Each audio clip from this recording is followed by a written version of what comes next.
শেখ হাসিনা বাংলাদেশের জনগণকে সরাসরি হত্যার নির্দেশ দিয়েছেন। মোদি সরকার তাকে আশ্রয় দিয়ে ইতিহাসের কাছে দায়বদ্ধ থাকবেন। চুয়াডাঙ্গায় জুলাই পদযাত্রায় পথসভায় এমন মন্তব্য করেছেন এনসিপির সদস্য সচিব আখতার হোসেন।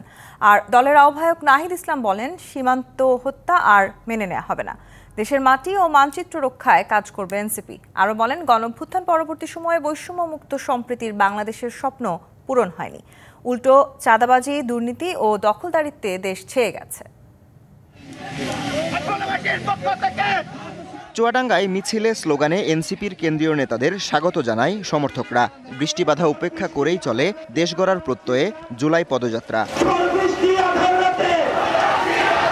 আলমডাঙ্গায় পথসভায় এনসিপির ভবিষ্যৎ রূপরেখা ও রাজনৈতিক দর্শন তুলে ধরেন আখতার হোসেন। জুলাই আগস্টের আন্দোলনে আওয়ামী লীগ সরকারের বর্বরতার কথাও স্মরণ করিয়ে দেন তিনি। শেখ হাসিনা বাংলাদেশের মানুষকে সরাসরি হত্যা করার নির্দেশ দিল। সেই শেখ হাসিনাকে বর্তমান ভারত সরকার আশ্রয় দিয়ে রেখেছে।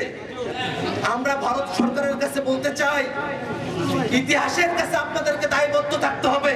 পরে চুয়াডাঙ্গা শহরের শহীদ হাসান চত্বরে পথসভায় বিগত ১৬ বছর আওয়ামী লীগ সরকারের গুম খুনে ভারতের প্রত্যক্ষ ও পরোক্ষ সমর্থন এবং সীমান্ত হত্যার কড়া সমালোচনা করেন নাহিদ ইসলাম।